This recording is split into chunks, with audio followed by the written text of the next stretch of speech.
هیوادارم خەڵکی تێکۆشەری ئاکرێ و بەدەڕەش و ئەم دەبەرە سەربەرزە ئەم دیارێ بشکۆرەی ڕێوەڕەسمێن ڕاگەهاندنا زانکۆبوونا ئاکرەیە لێ قبوڵ بکەن.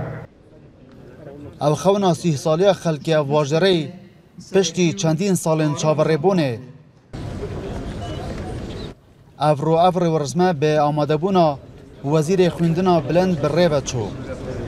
دەبێ هەرگیز چاومان لێوە نەبێت چیمان کردووە، بەڵکو دەبێ هەمیشە بیرمان بێت، دەبێت چیتر بکەین، چی بکەین بۆ ئەوی وڵاتەکەمان ئاسوودە بێت، چی بکەین بۆی وڵاتەکەمان گەشە سەندوو بێت، چی بکەین بۆی هاوڵاتیانی وڵاتی خۆمان متمانەیان باشتری بە کابینەکان و بە حکوومەتەکەی خۆیان خوایان بێت. وەزارەتی خوێندنی باڵا هەرگیز لەمەکانە دوا ناکەوێت.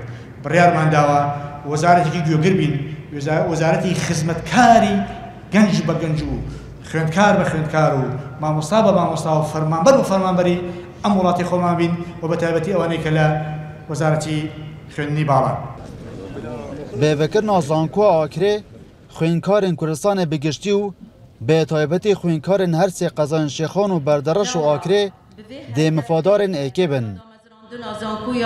ساڵانەی وەزان ئاکرێ ئەم دەڤەرە کە جلبی نەزەری هەموو سەرنجی دنیا ڕاکێشێ لە چالاکی کولتوریەکانە و کۆمەڵێک پۆتانشیەلی زۆر باش هەیە. من دڵنیام ئەتوانێت دەواازەی باش، ئافاقی باش و ئاسۆی باش بە ڕووی جواتی ئەم دەڤەرە بکاتەوە و بتوانێت بەشدارێکی گرنگ و کاریگەر نەکە لە ئاکرێ و دەڤەری ئێرە یان بەردەڕەش، بەڵکو لە سەرتاسەری کوردستان دەتوانێت ڕۆڵی گرنگ بگێرێ لە دەستەبەرکردنی ئەو ئومێد و ئاوات و خەونانەی کە گەنجانی وڵاتی ئەمان. مامۆسایەکی زانکۆیەک و هەردەم خەڵکیە واژەرە دەبێژێت ئەف ڕۆژە بۆ وان وەک ڕۆژێکە مێژوویە.